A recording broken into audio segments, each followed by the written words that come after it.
Hello दोस्तों, आप सब कैसे हो? उम्मीद करती हूँ आप सब अच्छे होंगे। मैं भी अच्छी हूँ। आज मैं अपने लिए सूट काटने जा रही थी तो मैं सोची कि आप लोगों को भी बता दूँ कि सूट की कटिंग कैसे की जाती है। हालांकि सूट की कटिंग तो अपने हिसाब से किया जाता है, जो जैसा होता है, मतलब मोटा, पतला, लंबा, चौड़ा। तो हालांकि मैं बहुत ज़्यादा मोटी भी नहीं हूँ, बहुत लंबी भी नहीं हूँ, तो अपने हिसाब से ही अपने लिए काटूँगी सूट। मैंने अगला हिस्सा भी काट लिया है अपने लिए, तो बस वो पिछले के लिए मैंने कपड़ा फोल्ड करके रखी हूँ।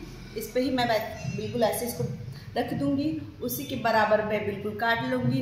आगे की तो जब डिज़ाइन बनी हुई है तो इस पर तो काटने की ज़रूरत नहीं है, बस इसी डिज़ाइन पे कटिंग कर देनी है, मुझे लगा देना है कट।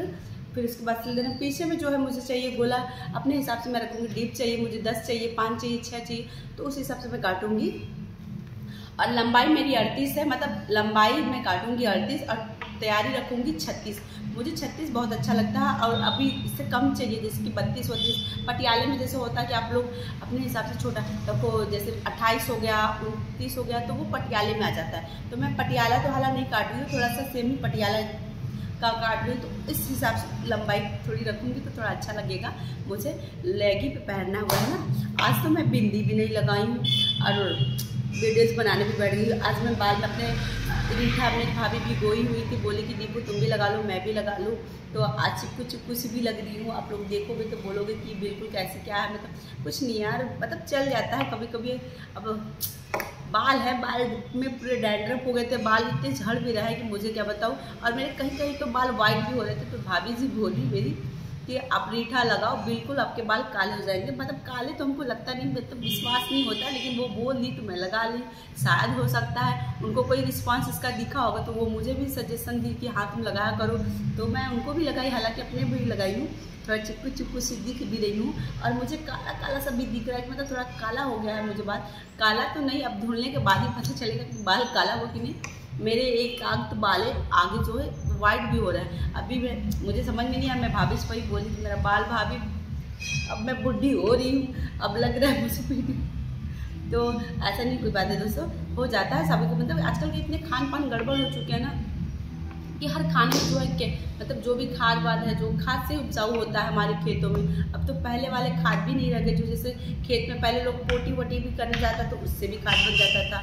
और गाय वाय के गोबर वोबर जो रहते तो उनको डाला जाता था, बकरी की लेड़ी वगैरह भी डाले जाते थे। तो अब वो तो चीज़ रह ही नहीं गया है। अब हर एक चीज़ जो है केमिकल ही हो रहा है, मतलब हर चीज़ खाद पाद इस से। अब हम लोग शैम्पू जो भी लगाते हो उसमें भी मतलब होता ही वैसा कुछ केमिकल, जिसकी वजह से बाल मतलब झड़ते हैं। बाल बोला जाता है कि यह डैंड्रफ फ्री है, मतलब ऐसा कुछ भी नहीं होता। मुझे तो लगता है कि हर कुछ में मतलब जो कहो वो उसका उल्टा होता है। मुझे नहीं, मतलब कोई चीज़ विश्वास नहीं होता। बस एक ही चीज़ पर विश्वास होता है, ओनली घर का सरसों तेल, जो घर का सबसे शुद्ध होता है। तो हमारे यहाँ तो वहाँ नहीं मिलता था, यहाँ पे ना शुद्ध हमारे यहाँ तेल सरसों बोया भी जाता है यहाँ पे, और घर का पेराया हुआ तेल से सब्जी बनता है। कभी कभी जैसे होता नहीं ख़त्म हो चुका है तो जाकर सब तेल बाहर से आता है, वरना बिल्कुल घर का शुद्ध तेल होता है सरसों। हम लोग उसी को खाते हैं और उसी को बाल में लगाते हैं। बच्चों की भी मालिश उसी से की जाती है। मतलब घर में हर कोई वही इस्तेमाल करता है। बस हमारी सासू माँ को छोड़ के हमारी सासू माँ जो है शैम्पू भी अच्छा क्वालिटी का करती हैं, और तेल जो है लगाती हैं जैस्मिन या फिर नारियल। वो बोलती है मेरे लिए वही ठीक। एक होता है ना स्किन टोन, मतलब स्किन को सूट करने के बाद उनको वो सूट करता है। वो जो सरसों का तेल लगा लेती तो उनको खुजली वजली होने लगता है, बोलती है हमारे बाल में रूसी हो गया है। मतलब वो उनका जो लैंग्वेज में उनसे उस हिसाब से बोलनी है। कोई बात नहीं, लैंग्वेज का कुछ नहीं है, हम लोग भी घर पे ऐसे ही बोलते हैं, मैं भी बोलती हूँ।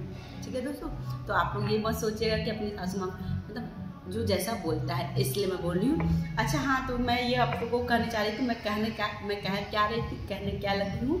मैं ये बोली थी आज मैं सूट सिलूँगी, और ये हमारी जेठानी जी बोली थी कि सिल लो, सिल के पहन लो। अब मिला हुआ धन है तो कोई छोड़ना नहीं चाहिए। हम हो चाहे कोई अदर कोई भी हुआ तो वो सोचता है ना मुझे मिला के भाई लेगी, सिल लो, सिल उल के पैर वल। तो मैं भी वही करने जा रही हूँ। ओके दोस्तों, मेरे ब्लॉग पे बने रहिएगा। मैं सूट जब सिल जाएगा तो मैं आप लोग को ज़रूर दिखाऊंगी, पहन के भी दिखाऊंगी और वीडियोज़ भी बना के दिखाऊंगी कैसा बना है। ओके दोस्तों, बाय बाय, मेरे ब्लॉग में बने रहिए।